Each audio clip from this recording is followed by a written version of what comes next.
पुणी बंगोपसागर में लघुचाप 21 तारिख बेलू लो प्रेशर और 23 रे नेब अवपातर रूप।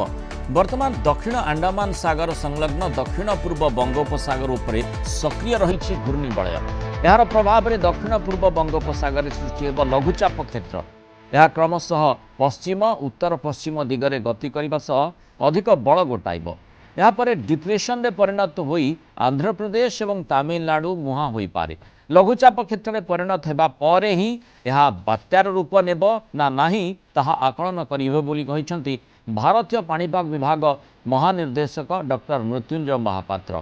तेज यार प्रभाव ओडिशा उपर रहिब नाही, किंतु समुद्र अशांत रहुथबारु मत्स्यजीवी मानकु समुद्र भितर को न जावाकू एवं समुद्र मध्यरु फेरी आसिबाकू से परामर्श देइछन्ति। अक्टोबर मास आसिले बात्या नहीं ता ओडिशावासी को भयभीत करिथाय, किंतु आईएमडीडीजी को सूचना समस्त को आश्वस्त करिछि।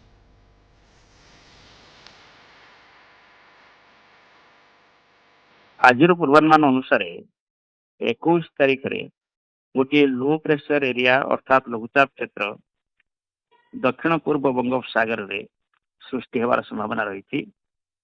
यह क्रमशः पश्चिम उत्तर पश्चिम दिगरे गति करी 23 तारिख सकाळ सुधा गोटे डिप्रेशन अर्थात अवपात परिणत हेब दक्षिण बंगोपसागर और यार निकटस्थ केंद्रीय बंगोपसागर उपर।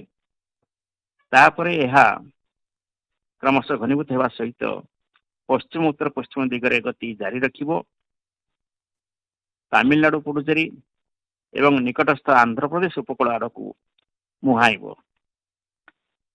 यह दृष्टि रखी आज आम मत्स्यजीवी भाई मान सतर्क सूचना जारी करिछु जे 21 तारिख पाखरु कौन मत्स्यजीवी भाई दक्षिण बंगोपसागर और निकटस्थ केंद्रीय बंगोपसागर को जावा उचित नुह।